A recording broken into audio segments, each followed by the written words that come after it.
Gemma Haigh. Now, look, we have been trying to do this for a little while, but I absolutely know it's going to be worth the wait. So thank you so much for your patience and thank you for coming to the next chapter.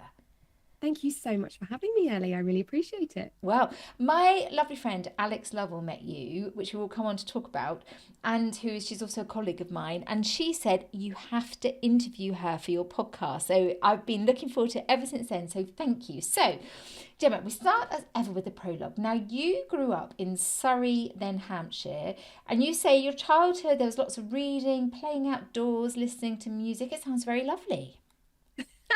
Yeah, I mean, some people might think that sounds idyllic. When you're a teenager, all you want is to get out and see the world and do exciting things. So it was definitely tough in my teenage years. So I found what I could to keep me busy, I would say. So yeah, I did. I moved to Hampshire when I was about 7 years old, away from the kind of Woking area generally is where my family were from. And yeah, growing up in Hampshire was quite quiet. It was quite rural where my parents decided to move. And essentially, I ended up kind of spending lots of time outdoors. There was lots of, being a millennial, I was the age where the internet was really taking off when I was kind of getting into my teens, I would say. So I spent quite a lot of time on the computer. So that had to be monitored and cut down. But there was lots of outdoors time and lots of other activities to stop me from being on the computer too much.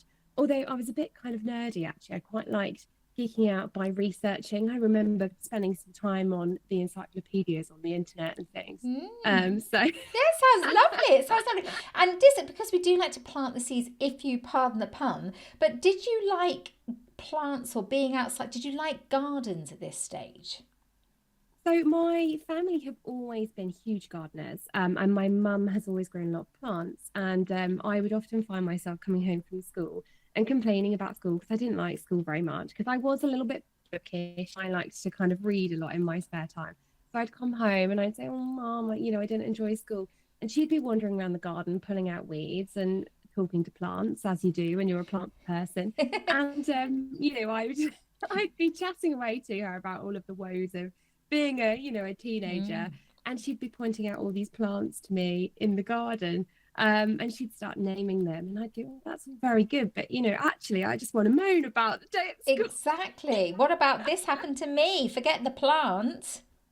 Exactly. I think there always was, I always kind of grew up with that appreciation of plants, and certainly when I was very young, I remember being really into Pocahontas. That was my first favorite Disney film, and I had all of the Pocahontas bits and pieces. I had a Pocahontas Barbie, and I also had a Pocahontas documentary. I Wow. must have only been about 4, which is crazy, but I was so interested in Pocahontas that I needed to understand, all about her and her life.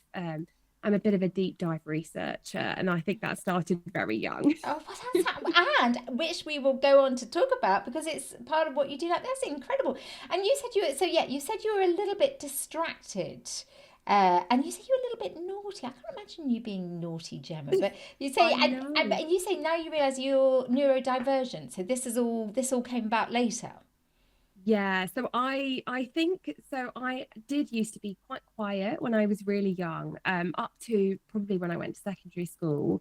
And then I kind of realized that actually being quiet and trying really hard wasn't really getting me anywhere, to be Yeah. honest.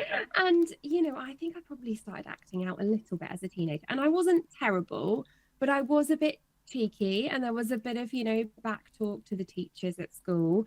I do remember getting sent out of the classroom several times for answering the teachers back. So I don't know why I'm laughing. I'm a mum of teenagers. I wouldn't be laughing, but your mum probably wasn't laughing. But look at you now, giving such wonderful answers, answering back. So, I'm trying to be devil's advocate here. I'm not sure it's working. yeah, I'm not sure my teachers at secondary school were best pleased with me, but I had a mixed bag. Some of the teachers that saw that felt that I had potential with certain subjects. They invested in me, certainly in English. I was given extracurricular books to read and things. My history teacher was brilliant, always encouraged me to take the subject, to do extra learning outside of school time and things. But there were some subjects I struggled with. Spanish is one that comes to mind. My Spanish teacher was a little bit strict, and that didn't go down very well. So I switched off a lot in Spanish. You're a little rebel, Gemma. But that said, so then you went into, well, you also, you obviously touched there that you loved research, but you also, because you had a love of history, and you first of all decided to become a curator of art and local exhibitions. So did you go to university? Yes, I did. So I went to university and I studied history with absolutely no idea what I was going to do with it. I just knew that I was good at history and I enjoyed it. So I just thought, well, I'll carry on. And that's what everyone was doing. My year was the last year of the 3 grand fees from the government, which meant that they went up 3 times that the year Mm, after me. So it was quite a quick decision. And I felt, I either had to kind of go this year or it was like oh, okay, it becomes a very big decision when you're looking at paying back more in the future. So yes. I just went with it. I went to university, I studied history, and I went to Bristol to study at the Ah, University of the West of England. And it was a fantastic city to kind of go to university in, very kind of multicultural, lots going on, and definitely opened my eyes to the rest of the world outside of kind of rural Hampshire. I felt like I'd grown up in a bit of a bubble. yeah. When I went away to university, I got to really experience, what's out there. Oh, but how lovely. I mean, Hampshire is lovely. But obviously, as I live in Bristol, Gemma, I am a little bit biased towards Bristol. But Amazing. you do have a mixture of all of it here, don't you? You have a city, you've got sort of, they've got the downs, and there's lots of green. Yeah, so we always say this, Bristol just brings you the best of all the worlds. Again, not that I'm biased. I have to agree with you. And there's just so much going on. There's all these different scenes, all these different cultures, all kind of intermingling and living alongside each other. And there's this sustainability. So I think it's a brilliant city to be in, to be honest. And hopefully, one that's kind of good, to work in as well, I Yeah, imagine. yeah, it is. It is. I could talk about Bristol all day. We don't really take part in any scenes, Gemma, other than the scene that is our house, trying to get our teenagers to not talk back to the to the teachers at school. But that's another story as well. So from there, then you decided to become. And what an incredible job! You decided to become a curator of art and local exhibitions. I did, yeah. So I just didn't really want to do any of the more traditional, being a little bit of a disruptor, I think it's fair to say. Yeah. And perhaps being, quite neurodivergent, as I now know. I think, I just thought I want to do something different. I want to do something outside of the box. What can I do? And I went to the careers advisor and they said, well, you could be a police officer or you could be this or that. And it was all just very kind of traditional jobs. And I thought, well, none of this is actually feels like I'm using my history degree. So I just thought, well, I've always loved museums. What about that as a career option? So I started going down that route and I found that there was a lot more work back in kind of Surrey, Hampshire area. So I ended up moving back that way, which is where I started out in visitor services. So I worked at Wow. Hampton Court Palace. Amazing. It was lovely. It was a beautiful place to work. And then Windsor Castle after that. Uh, Wow. That's yeah, amazing. and then I knew from there that I didn't really want to be visitor facing forever because I did have that. I think it's fair to say I probably have ADHD, though I'm not diagnosed. And when I really focus in on something, I love to research. I love to kind of niggle in on my kind of obsessions, I would call it. And for me, researching history was that. So I knew I wanted to be back of house. I knew I wanted to kind of be able to research objects and histories and people. And I've always been interested in that kind of social history as well. So I went and did a master's actually in history of art. And that was just because I was surrounded by all these artworks all the time from the Royal Collection, and all these faces staring back at me in all of these palaces and castles. And I was thinking, who are these people? What's the story? I want to know more. So that really led me on down a kind of new career path to go back of house. So I got into the curatorial side, and from there, I was doing exhibitions work. So I'd do all sorts of stuff. I was doing interpretation for exhibitions. Sometimes I would pick and design the exhibitions myself. I would look after the objects, get them out, condition check them. I'd even do pest traps in the museum. And that comes with actually looking at what's in them with a microscope, which some people find a little bit gross. Yeah, I get it. Well, I can imagine that. But before we can, I mean, that's just great. And what a job! And it's a dream job for so many people. And I know that is. And I have friends that always sort of wanted to do that. Just going back, if you don't mind me asking, Gemma, when you say when you were diagnosed with the neurodivergent, because I know we have lots of parents listen to this, so that if the listener is a parent and is sort of concerned about their own child as such, what were you displaying that then made you have that diagnosis? So I think for me specifically, it's kind of like I would find my brain getting distracted quite a lot. So I've found I've had to work extra hard with my brain, for example, to keep on track of a conversation like this. That did not come easily to me. And when I was at school, I would find myself, trying to have a conversation, and my brain would be sparking off different things all over the place where it was distracting me from what was actually at hand. And I have found that, consistently throughout my life with different things in my life. It doesn't have to be a conversation, though that is where I find it's really obvious.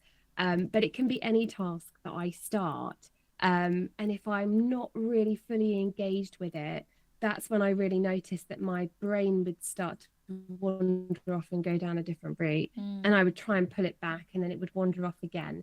So, the way I would describe it is my brain just had so much going on all the time as a teenager. And I didn't understand what that was, and that probably made me more disruptive because if I wasn't, interested in the subject, and that's the thing, especially with people who have ADHD, is when you find a subject you love, you really love it, and you can completely just hyper focus in on it and research and do all of that kind of obsessive thing and love it and spend so much time with it.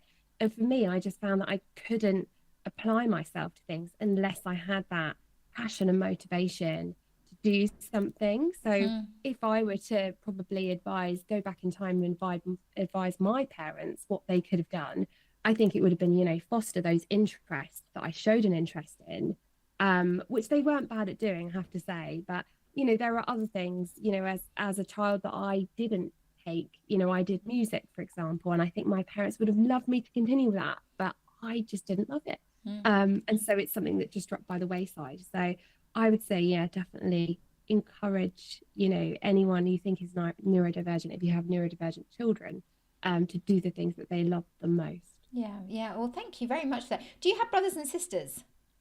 I do, yes. And how old are they? Where are you in the age group? We like to know the ins and outs here, Gemma. So apologies for all these questions. That's absolutely fine. So I'm the oldest of three. So I've got a middle sister, and she thinks that she might well have ADHD actually as well. Okay. And I also have a younger brother, and he was diagnosed on the autism spectrum when we were growing up. But now he's an adult. He also believes he has ADHD. So we have a little bit of both kind of in our family. And we now think that my mum's family has quite a lot of autism and both ADHD as well. So we've got a lot of kind of neurodivergence in the family, which was just accepted growing up as, no one knew kind of exactly what it was as such. That's the thing, isn't it? And so, but incredible now that you can all see, but also what lovely advice as well. And it's just so true. And I say this as a mum, Gemma, as well, and I remember at school that it's pretty hard to always like every single subject and that. So it's just always lovely to have a passion, I think. And obviously your family did a really great job to like keep channeling you towards these passions as well. And then you discovered it yourself, and then to go into this real detail with the museums and the history of art. And so where did you do your masters? So I went to UCL in London. Wow. So different location. Yeah. Because I like to mix it up. Yeah, absolutely. And we go to all these lovely places. By the way, I grew up near Windsor Castle, so I love that. It's amazing. You're very lucky actually, because it's a beautiful place. Yeah, it is. Yeah, that was like my stomping ground. Yeah, where I'd go out at night and get a taxi outside Windsor Castle, Gemma. But that's like going back to the olden days when. Well, that sounds like a story. I mean, it was. Yeah, it wasn't a horse and cart, but it wasn't that old. But still, it was lovely. But still, look at that castle. I loved it. Anyway, we digress. So it was while you were in the museum. So then, presumably, were you working around at this stage then in different museums, because you you said you loved communicating with people the most, but you also, this is where you started to work with social media and writing blog posts, and discovered how much you enjoyed it. Yes, that's right. So I worked mostly in local history museums. So I got lots and lots of experience. I was quite motivated when I find something I really love. I'm quite motivated. So I did actually a lot of voluntary work, which actually is what got me into the back of house in the first place. So I did bits and pieces everywhere, including the National Maritime Museum, where I did some database work with them. And that kind of landed me my first job in local museums. So my first job was in Esher for Elmbridge Borough Council. And then I kind of realised, wow, there's a lot of little museums actually in the area. Lots of, local councils have little museums and they need somebody to look after things. So I ended up actually kind of hopping around local museums and ended up kind of building a career for myself within local museums. And I also found that was quite nice because you got very close to local history and local people as well. So you would deal with all sorts of things from, donations, which come with their own stories, as I'm sure you can imagine. Every object has a story, and every time something's donated, someone tells that story about it. So I was dealing with all of these kind of wonderful things, and those stories have to be told. So I would do exhibitions work, but I would also be doing bits of social media as well, writing posts for social media, suggesting objects to be shared on social media with a story that could be shared with people. And you enjoyed that side of it as well. Yeah, definitely. I've always enjoyed communicating to people. I think because I always struggled, to kind of stay engaged at school, and I'm somebody who always found that quite challenging, probably because of my ADHD. I've always really wanted to simplify things for people and help people to get it, to make things simpler, to clarify, to communicate things with people. Because there's so much out there which could be so exciting, but sometimes, I found myself going to museums and reading labels that people had written, and I thought, oh gosh, this has been written, 30 years ago, and it's like, it's all jargon. I don't know what this means. And so, I found myself wanting to communicate with people in a clear way. Yeah. And when you get that story behind, as we know, I do, obviously, as you know, when you met Alex, regional news, but when you get the story behind certain things, it really is, it completely changes, and especially if you've got children, and I'm sure you could relate to that, the more they understood about it, it would make the museums more interesting as well. So that's yeah, what a lovely thing to do. But so at this stage, were you still interested in your gardening? So I was dabbling in gardening. I think it's fair to say. I was dabbling in gardening, kind of probably from the time I first moved out of home and I lived with friends, and we had a little kind of garden in Surrey. It was actually not far from Hampton Court, and it was all kind of paved, and the front was all overgrown. It was all grass, and somewhere in there was this poor little hydrangea, which didn't even look like a hydrangea. So I gave it some TLC, cut the lawn, dug this bush out, chopped it all down, and this beautiful hydrangea came up in the summer. So I'd been dabbling, and I, knew how to do bits and pieces because of my family. But it was kind of a side hobby at this point. It was, when I get into something, I'm really, really into it. And, gardening was just on the back burner. It was something I dabbled in here and there, I would say. Wow, okay. But then, obviously, then we move into plant parlour. Now, you say the plants helps you to deal with anxiety and depression as well. And so this was a way of you putting kind of that energy into something. Now, so was this, when you're saying you were dabbling with a garden, was this starting to grow more and more then for you to be able to then decide you're actually going to change careers? Yeah, definitely. So I was finding that in museums, what tends to happen is it's a very competitive field. And basically, you're going for jobs and you might be one in hundreds of applicants. And it's just negative feedback all the time. Even though it's not negative, it feels negative, because you go for new jobs and it's really difficult. And sometimes, it helps if you know people in the industry, or, and if you just can't make those moves, it just starts to feel really frustrating. So you also end up working, you have a lot of extra responsibility, which the pay doesn't reflect in the sector. Being in arts and culture, which I'm sure you really identify with, sometimes the money doesn't kind of always compensate for Yeah. the work you're doing. But when I was working, to quite a high level, above, my pay grade essentially, with a huge amount of responsibility, that wasn't really reflected.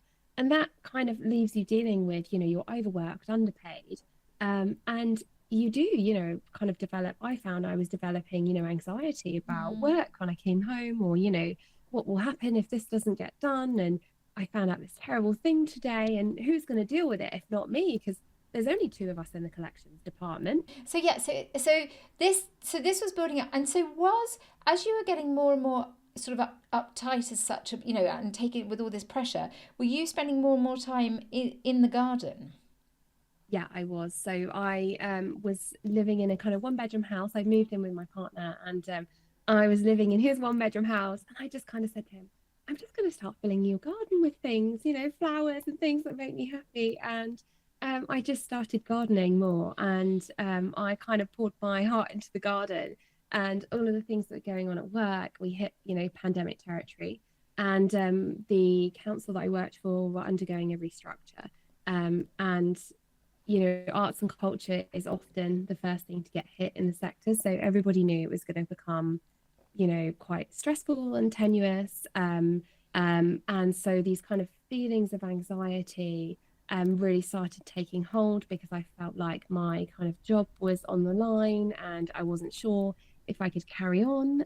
It became really, really stressful and not very nice going to work. And it was also very isolating. I know the pandemic was isolating for a lot of people, but it did feel especially isolating for me, because I knew essentially that I was under the hammer. Gemma, I mean, what an awful situation. Thank you for sort of talking so openly about it. And so you were, but so were you ever thinking at this stage you could turn plants into your work? At this stage, no, to be honest with you. I absolutely loved museums. I loved what I did, although, it was difficult in terms of the amount of work I had to do, without, the reflection of pay. I did actually love my work, and the last thing I wanted to do was to leave the industry. However, it just became more and more difficult to continue, and my health was deteriorating. So as my anxiety grew, which then kind of snowballed into depression, and I was really struggling with that, it just became really apparent that I couldn't continue with Yeah. work anymore because of the situation I was in, and I wasn't, offered anything as an alternative. So although I did try applying for other roles, and that was, my heart was set on staying in the industry initially, I realized very quickly that it wasn't going to happen. When you've got a competitive industry as it is, you've got the pandemic, there's a lot of people out of work. Arts and culture, obviously, more and more funding is being pulled from that area, as we all know, because we know what happened with theatres and film, and all these other industries. It was the same for museums. So I think it was about a bit of a reality for me that I was enjoying the gardening, and it was really, at one point, it genuinely became the only thing that was making me happier, was going outside and tending to the plants and spending time outdoors in nature. And I think that was the point where I started to think that there could be another option, and that I could use that as a point of connection, certainly with other people. And that's when I founded the Plant Parlour as an Instagram account. Oh, and what an account! What an account! But also, isn't it? It's interesting though, isn't it, Gemma? The fact that your body, even before the pandemic, it was becoming overpowered, and you like your body tells you these things, doesn't it? And we think, oh my goodness, this is awful, and you almost feel. Forgive me, I'm not a doctor, but I've spent lots as a journalist. I've spent lots of time as well, just looking at with mental health, but. And also like my own experience, but you can sometimes think there's something really wrong with you for feeling like that, but actually it was your body's way of telling you that this way of living was not right for you.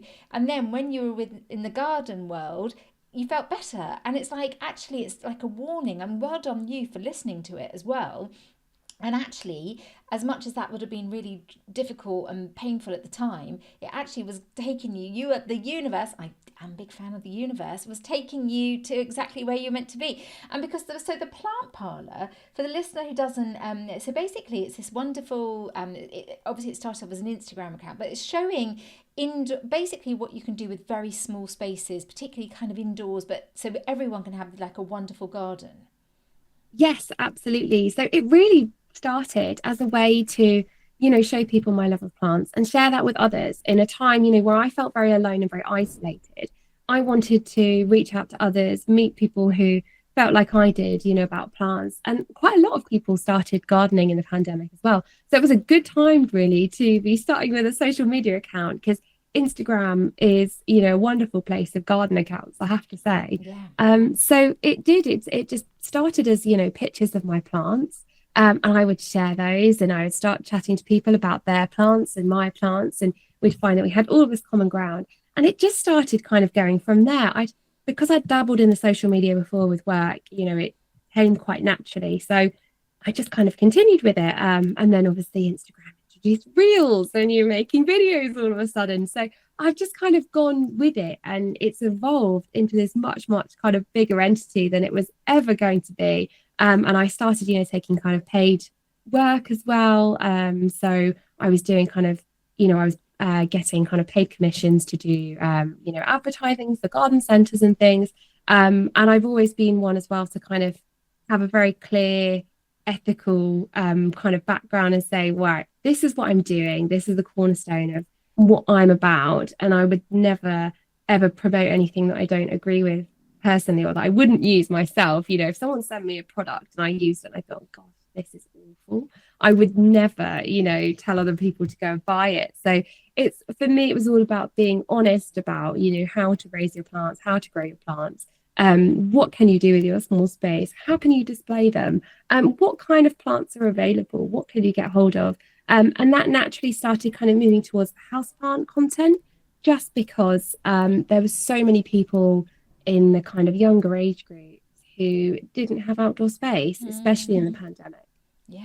And what you create, it's just wonderful. It's wonderful. And so when you say you had started then, so obviously at first this started as I don't want to use the word hobby, but in a sense you were sharing it, and then and then you said you were offered some paid work and with advertising. So was that like a garden centre asking you to do their social media for them?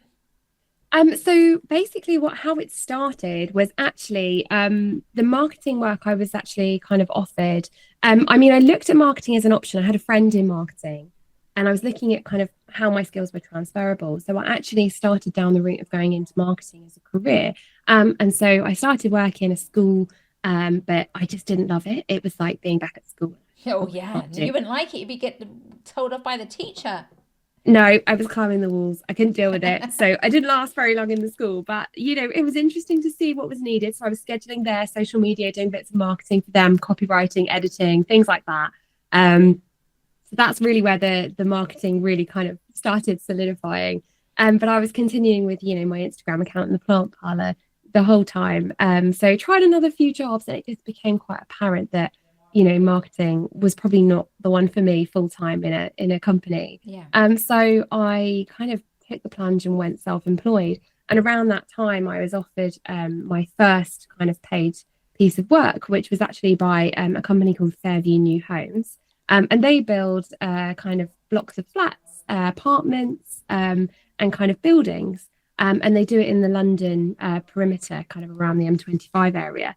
And they approached me and said, look, we want to promote how, our apartments can be used to showcase, greenery and houseplants. So they wanted to do a series with me where I bought the plants, displayed the plants, talked them through, care, etc., and filmed it all for social media. Wow. And that was purely because they'd seen your social media account? It was, yeah. They reached out to me. Yeah, it was a PR company who reached out to me, and we had conversations about it. And I have to admit, when they first reached out to me, I thought it was a joke. Oh my God. But how incredible. And again, this is the point of following your heart, isn't it? When you follow your heart, and then all that you were having, all that negative that you were saying in the museum world, and that's no offense to the museum world, but like you were saying, it was so hard and you were feeling low and it was getting worse and worse. And then you do something you completely love and it helps you and makes you feel better. And then then you attract, because this is how it works. Yeah, and it is, to use an analogy, it was a little bit like a seed was planted, Yeah. and then it grew and it started to bloom. And it's like you say, I think the universe sometimes is trying to tell you things. And if you follow what feels right and you kind of follow your heart, sometimes that is what's best. And, it did, honestly, it was soul destroying for me to leave my career in museums. I loved what I did. And I think, and I like to think I'm quite a humble person, but I was told I was very good at it.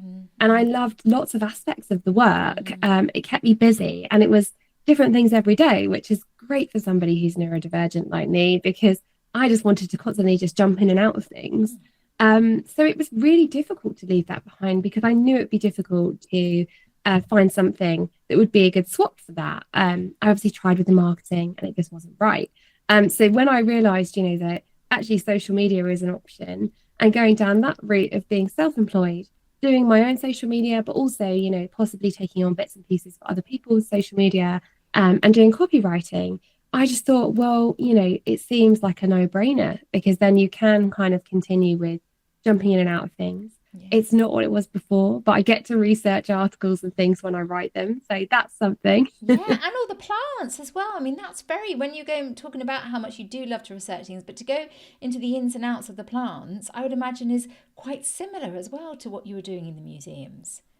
Definitely. And for me, it's always been important to, make sure that things are accurate for people as well. It's important for me to be honest and tell the truth, but it's also important for me to make sure I'm giving accurate information. There's so much misinformation online, and it's so easy for people to add to that.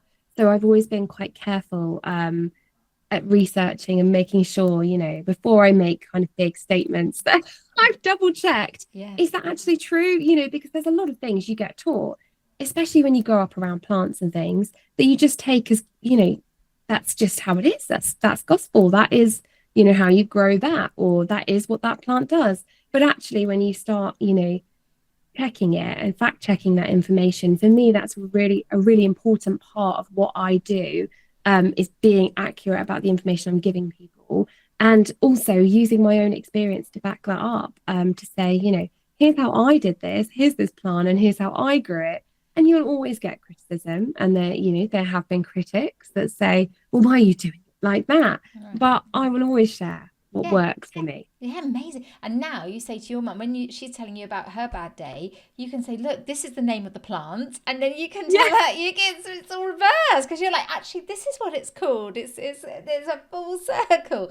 But so now so I know, and we were talking about this just before we started recording. So you work as a contract at the moment. But did this snowball from those videos that you did for the company? Did that then snowball? Did you do more and more of that? And so basically you're being paid enough to make it a full-time job. Yeah, so it wasn't a full-time job straight away. So I was taking on other work, other bits of kind of copywriting and marketing bits on the side, to kind of like substantiate, continuing with that as an option. And then I just did something crazy. I decided that I was going to apply for Chelsea Flower Show. I know. I don't know if you even knew about this, Ellie. Did you know? I don't know. Well, all I know is to say that when you were there with Alex Lovell, and was that the Royal Cornwall show? It was at the Devon County show. Devon County show, that one. So had you done that show before you went for the Chelsea? Wow. Yes, amazing. I had. Yeah. So you'd started doing shows, and was the Devon one? Was that one of your first ones? So it was the first one. So Devon, they asked me to come along and talk to people about plants, which was lovely. That's like a dream job, for 3 days. I just got to stand there and chat to people about their plants and try and help them in Devon. Yeah, and the people, I have to say, in Devon, the people are absolutely lovely. They are so kind. Yeah, well, because they live in such a lovely part of the world. No. I mean, they're just happy all the time. I agree. I mean, I know that's not strictly true, but it is a little bit true. It is a little bit true. And so you were there. And so what made you go then for the Chelsea Flower Show? Yeah, so Chelsea really was just a bit of an out there thing because I'd done so much work with exhibitions and I really loved that part of museums as well, you know, being able to curate an exhibition and say, we're going to have these items and here's the theme and tell the story of the exhibition and the objects, you know, through this interpretation that I would create and this, you know, design that I'd come up with. And I would, you know, literally say where to hang things, what was going to go in there. There's a display case there. We're going to have some objects in there. We're going to have art on the walls. And I would be able to, you know, have that creative behind it. And I absolutely adored that part of the job. So for me, I always wanted to kind of dabble with that and go back and do bits and pieces like that. Design and installation, essentially. So I came up with this wild idea for Chelsea.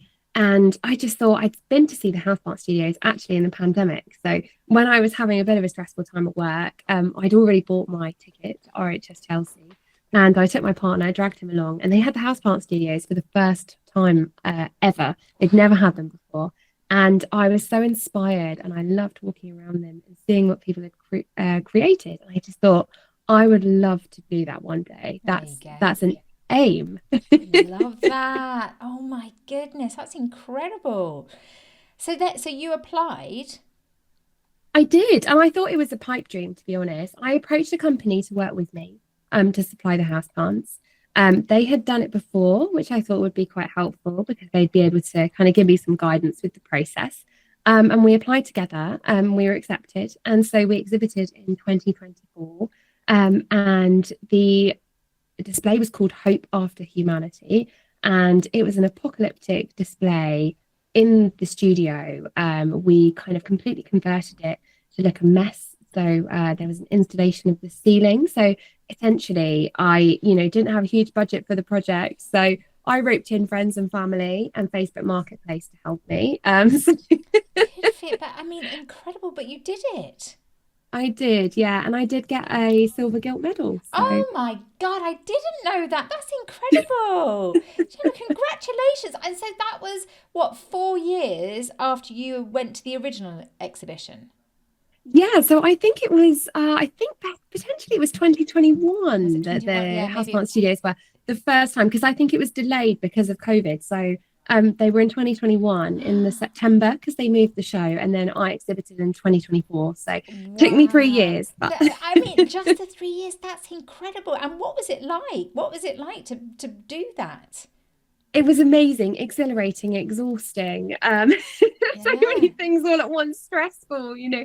But it was so exciting and so amazing to be able to share some crazy pipe dream that had kind of come into my head with people at Chelsea of all places. And the bit I loved most was honestly talking to people all day long, you know, people coming up and asking about the design and asking about the exhibit, asking about their plants and asking me how to look after their house plants. And I just thought, oh, this is so, you know, this is what it's all about. Yeah. How amazing that you followed your heart. Secondly, that you know, to apply for Chelsea like you did, that takes a lot of courage. And you just obviously just thought, do you know what, I'm going to go for this. And it worked and it paid off and you won silver. I mean, that is just incredible, Gemma. That's so good. It's so good. And so now, is it, so, because when I was reading about you, do you still do a little mixture of everything, do you? So you kind of advise other plants, I'm going to say plant people, you know, as a sense, plant parents about their social medias and brands and that kind of thing. But then also you were telling me as well that you're doing some set dressing. Yes. And that the set dressing came about because of Chelsea, essentially, because several people dropped in whilst they were there. Members of the public said, you know, have you ever considered set dressing? Because this is all very, you know. Yeah, really good. And I did think, oh, you know what? There's something in that. I think I'd quite like that. I'd like to have a go at it at least. And I'm somebody who, you know, I like to try lots of things to see what, you know, what's for me and what I like. And nothing's too big or too crazy, clearly, for me to take on. So if I'm driven and, you know, motivated and I'm passionate about it, I just think, you know what, I have the willpower to make it a success and to make sure Mm. it happens and it works and it turns out okay. So I just thought, "Oh, well, I'll have a look and I'll see." And I was in touch with the company that I'm currently working for about a year and a half before I actually started working with Wow, them. yeah. But I am persistent, if nothing else. Yeah. And I did speak to them a few times, and eventually, I think, you know, actually it was probably the Chelsea exhibit that cinched it, where I was, you know, I showed them some photos and said, "Oh, here's some work I've done. And I've seen what you've done. It would be lovely to, you know, have a go and work with you." And they said yes. They did. They said, This is "Well, we'll incredible. we'll give you a chance." So they Oh let my me in. God. Oh my goodness. And so now you're working at Shepperton Studios with that. And was that the company that you were writing to, Shepperton Studios? So no, so it's The so they production have company. contractors in. So Right. the way it works in TV and film is that essentially you have lots of kind of little companies that work on the production. So you have a production company that oversee everything, and they work on the production that you're on.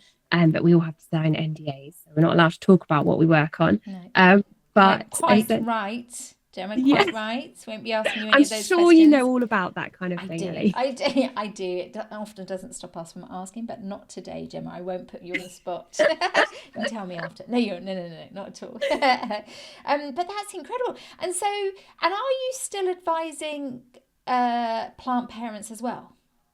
Yeah, so I do lots of bits and pieces on the side as well. So, and it's been a quite chaotic summer. I think it's Mm. fair to say, trying to fit everything in. But I've been continuing with the social media presence. I still post on social media. I still work with brands on social media as well. Most recently, I've started a collaboration with Squire's Garden Centres, Wow. which is really exciting to share about houseplants and the kind of houseplants that they sell and how to care for them. But yes, I also offer other kind of services and bits and pieces.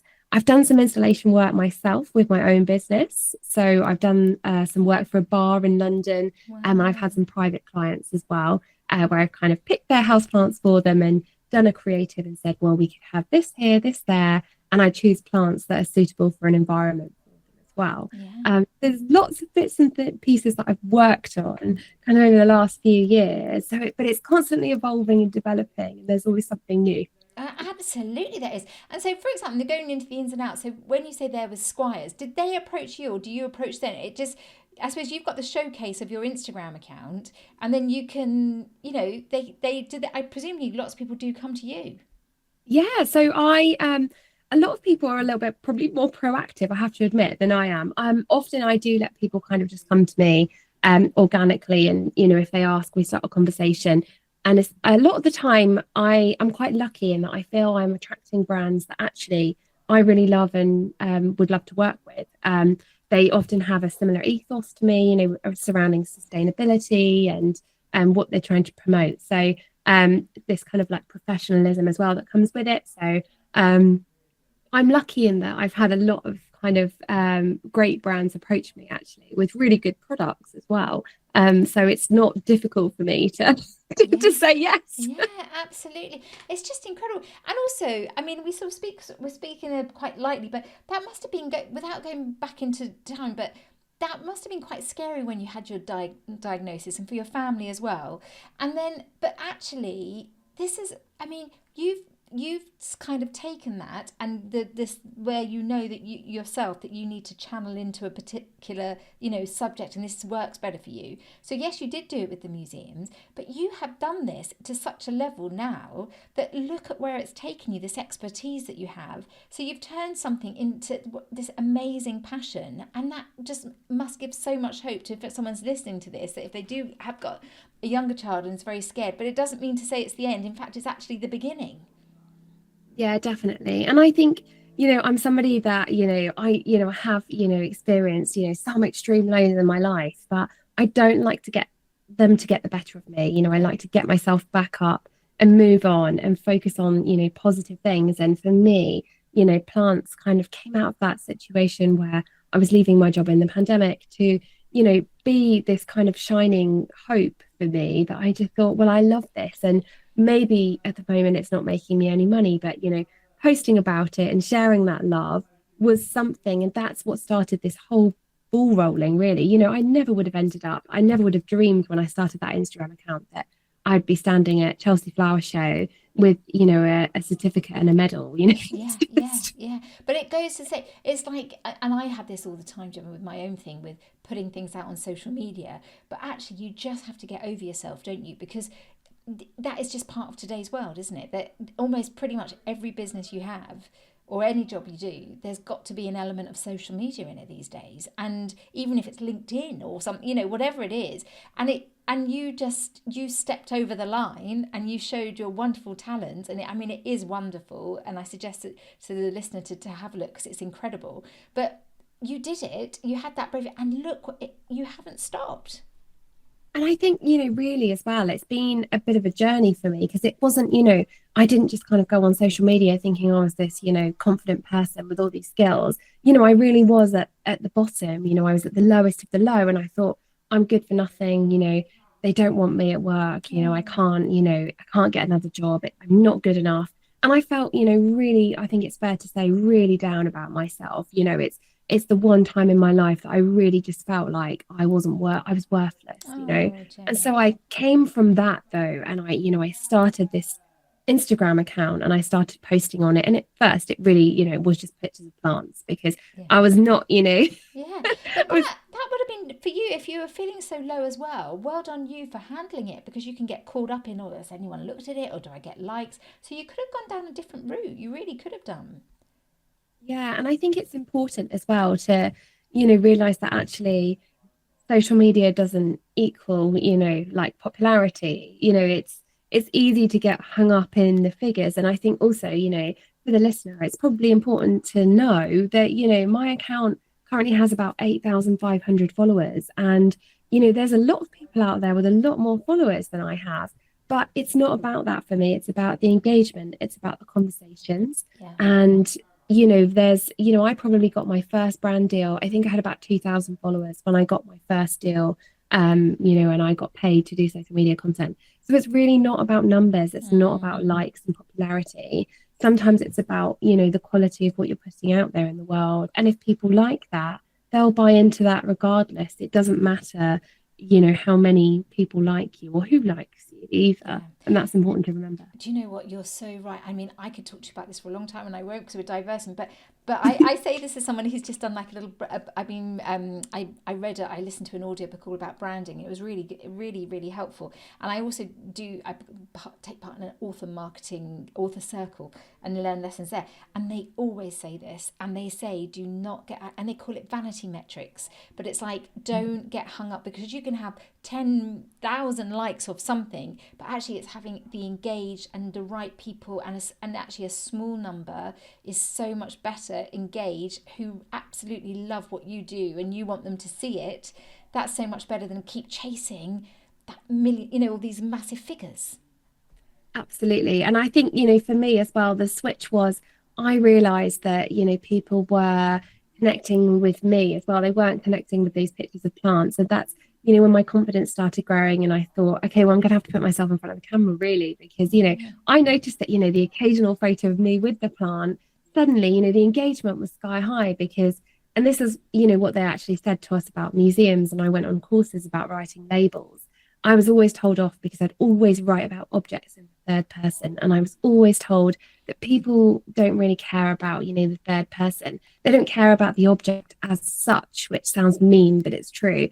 People want to know about, you know, the person with the object. You lead through, you know, how humans engage with it. And it's that people contact. And I think, you know, that's how I've led with social media as well, because, you know, people might like pictures of pretty plants, but in reality, what they're going to connect with is not that picture of the plant. It's you. You're the person, you're the voice, and you're the one with the story. You're the one with the face. And that's what people connect with. And that's what I've realized. You know, we have these incredible gifts to communicate with people, you know, you and I, Ellie. And that's what, you know, I feel like my calling is, I suppose, in Yeah. whatever I'm doing, you know, whatever my passion is to communicate with people and be that face. Well, how lovely. Well, thank you for including me in the same sentence there. I feel very honoured. But yeah, I mean, I totally agree. And actually, you speak so well. And actually, look at how plants, beautiful. And actually, often you think you do need to have big gardens and things like that. And obviously, you've shown you can have the tiny spaces. But how plants help you, but also when you tell your story, I'm sure that must help people as well. And it's lovely, isn't it? It's very, very comforting. And from a very isolated time, it's a very personal thing that you're explaining, and actually that must help as well, that it creates that wonderful relationship. It's just really amazing. It's well done you, Gemma, well done you. And so for you to be continued, so I'm guessing you want to just keep doing more of this, like you say, like giving talks and just growing and growing all of it, if you pardon the pun. I did it again. Yeah, no, that's brilliant. Well done. That was well placed. Did you see? Wording. We didn't even know I did it. It's so easy to do, isn't it, when you're talking about plants? Oh, it is. Yeah, I absolutely, I've been enjoying, kind of every moment of it. And there's not, I can honestly say, I don't think there's really anything that I've done since I've kind of started or embarked on this new career that I haven't enjoyed, with horticulture. It's been quite a friendly community. I've been able to connect with so many people, and it's just, there's so much to learn. It's just this whole world of plants that I can try out and grow, and share that experience with others as well. It's an amazing way of connecting with people, and like I say, I enjoy communicating my experiences and my learning as well, and helping others. You've truly found the next chapter for you. You truly have. Have you got lots of plants in your house? I mean, it looks lovely from what I can see here, but have you got lots of plants? I do. I actually have the camera annoyingly on the opposite wall to all of the plants, Ellie. They are literally above this laptop right now. Does your partner like plants? I suppose there's. I think at first, Ellie, he thought I was mad. I started collecting more and more, and the more I was struggling at work, the more plants I was bringing home. I think he just thought, "Come on, this has to stop somewhere." And I was like, "No, I'm in grief. I'm dealing with things. I need more plants. You need another plant." And here she comes again. But you keep them alive, whereas I don't. And that's another story. I have to. I will keep following for all your tips as well. And actually before that, your acknowledgements. So, who are the people you'd like to thank who have helped you along the way? So I would love to acknowledge, the people really who've fully supported me. I think, I have to give a huge shout out to my partner, who we've just mentioned, who's put up with my plant addiction. I'm sure he loves it. And he just bends, to my whim eventually. When I ask for another shelf, or can you help me display this or do that, or, and I have to say, he was incredible at Chelsea Flower Show as well, and he helped me design and put up this false ceiling that made it look like everything was caving in and falling over. Wow. And he got all of the kind of the screws we needed, and he did all the logistics. He was my operations manager, and without him I really couldn't do the things that I've done. He's always very supportive, so that's the first key person I really do have to give a shout out for. But I've been very lucky. I've had amazing managers as well in my museum career, and a couple in particular were really great at supporting my talents and what they saw in me, which I think now looking back as someone who's a little bit older, I realize how helpful that is when you're young, because you need people to kind of take you on board, take you under their wing, encourage you to do those things that you're good at. And I had one manager called Clara, who was brilliant. She knew that I enjoyed talking to people and communicating, and she got me to do lots of kind of client-facing meetings and things, and she put me out there, and she put me people-facing, which I think was probably the making of me. She put me on YouTube. I had to do some kind of TV interviews and stuff. It was local TV back then. It was terrifying. It was truly terrifying. But, what doesn't kill you makes you stronger. Yes. And if I hadn't have done that, I wouldn't be sat here now on this podcast with you. No, you wouldn't, because ITV West Country, you'd have thought, no, I'm not going to do that. And Alex, she was like, she is a natural. She's wonderful. And she is somebody who is a natural herself. So that is a huge compliment. She said you were just there. And I remember seeing you being interviewed, and you did look very, very natural. Oh, thank you so much. Alex is incredible. Watching her interview people, she is very, very natural with people, and it's almost like she forgets about the camera. Oh, she does. She does. She She's one of just the communicates greats. with people. It's so amazing, actually. She must be quite inspirational to a lot of people, I Yeah, imagine. she really is. She really is. If she's listening to this, which I'm sure she will. But even if you're not, we're saying it about you, Alex, because you're amazing. She's amazing, as are you. And so, yeah. And there was and then obviously there's people that have helped you then in the plant world.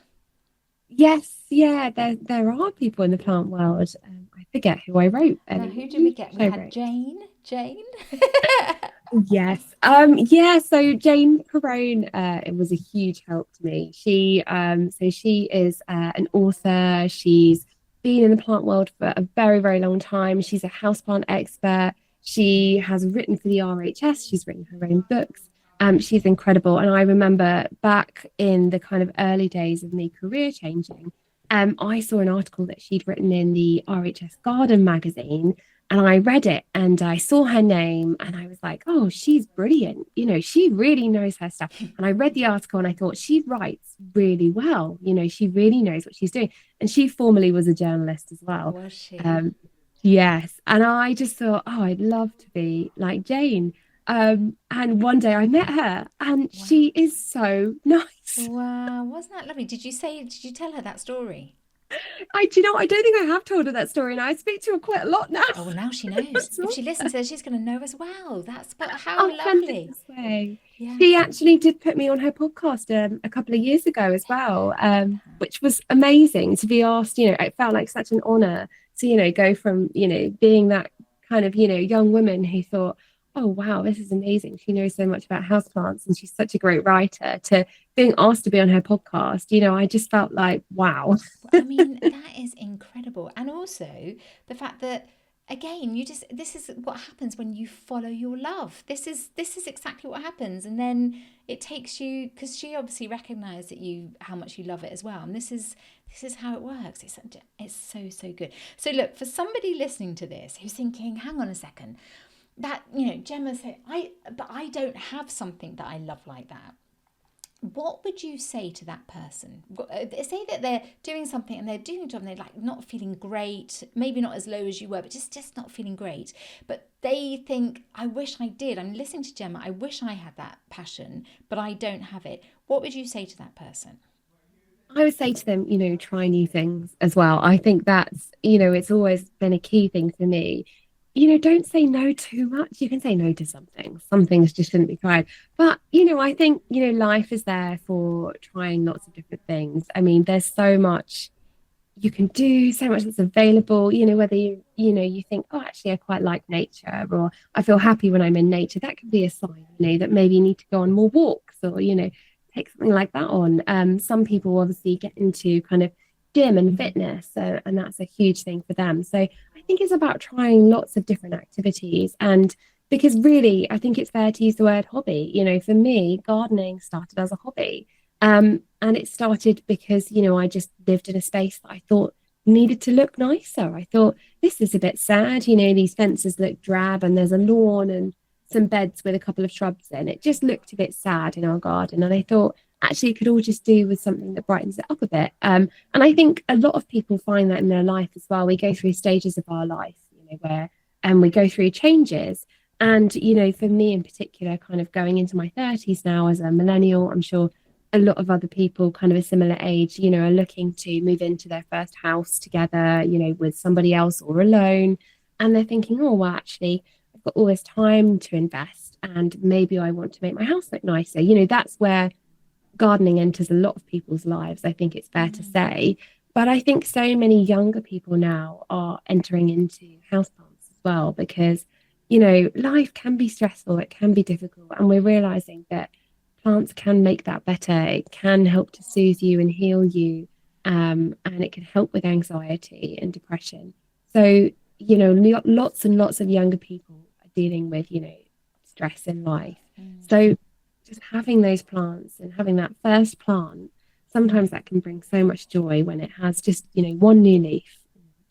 Perhaps it pushes something up from the bottom and you think, oh, there's a baby, it's Yeah. Well, It's amazing. for It all brings of so much joy. of all ages, because I think that there's so much pressure and to just have, you're absolutely right. And do you think as well, Gemma, that sometimes we can very easily write things off? That you might have a talent, a real talent for something, and you think, oh, it's just a hobby, or there's too many. I mean, you could have thought, and thank goodness you didn't. Oh, there's too many people who do plants already, or Jane, look at her, or you can talk yourself out of something before you even begin. But if you follow it, and that's what we try and show here on the podcast. If you follow it in your very unique way, like you as Gemma have done it, that's where you can kind of literally, again, pardon the pun, like push through, but shine through.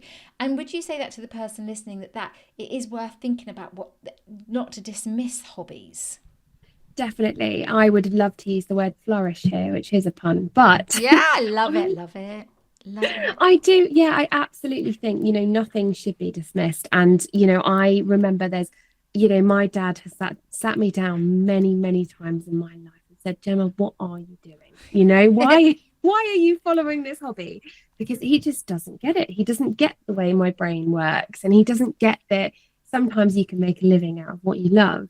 And he thought, why are you going to university to study history? You can't do anything with history. And then it was like, why are you in museums? You can't make any money in museums. And now, I've gone into plants. And I think at first it was another, oh gosh, here we go. It's another one of her hobbies that goes a bit far. But, now I'm into, set dressing, TV and film. Well, he's very excited about that. He Was loves he? TV and film. What does your dad do, if you don't mind me asking? So he works actually he's an engineer, so he's a project engineer. Okay, so different. So Different. yeah, very different and very logical as well. He's got very logical thinking brain. So he's recently retired, so he's having to find that he's got to have a lot of new hobbies to keep him busy. He's going to be coming your way with the plant names. It's going to be another full circle. But it just goes to show, doesn't it? I mean, you've shown all these things. These, like, they could have been obstacles as such, like with the diagnosis, with the redundancy, with all of these things. And actually, it's all you have completely carved out a life truly meant for you, and that is complete next chapter living. So I know you are but you should be proud, but it's a real inspiration. And also, you're such a young, to be doing this at such a young age, it's wonderful. I hope you'll be back on the podcast many, many times to say what of all these other next chapters. I can't imagine what's going to happen next.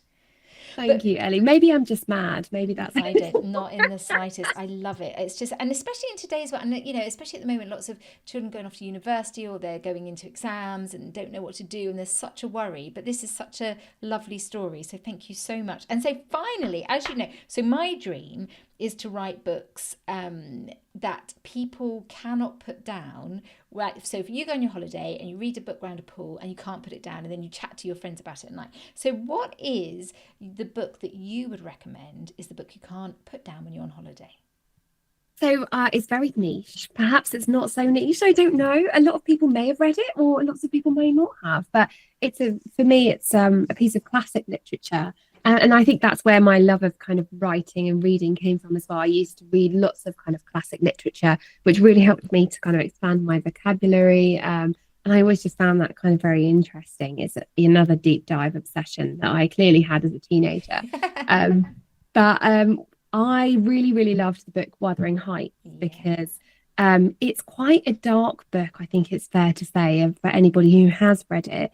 And it's themes of, it's not always happy, and there are some sad moments in that book, but the way it kind of bounces around, it's not linear. You start with a couple of characters, and then you move throughout their lives, and you follow their lives and the different paths that those lives take, and the different journeys that those people go on, and you end up kind of coming back round almost full circle, and they go through some difficult, trying times, and then they go towards the end, and it's all about the next generation and their next chapter, so to speak. And you move on, and it's all this hope for the future about what could be and what could happen with the next generation. And I think for me, that's a great story, and a great kind of way to look at life, is that perhaps no matter what direction you go in and whatever path you take, you can always pull it back, hope for the future. Oh, well, Gemma, what a way to finish, because you absolutely have given us so much hope. You've shown the generations what you're doing and what we can do as a different generation.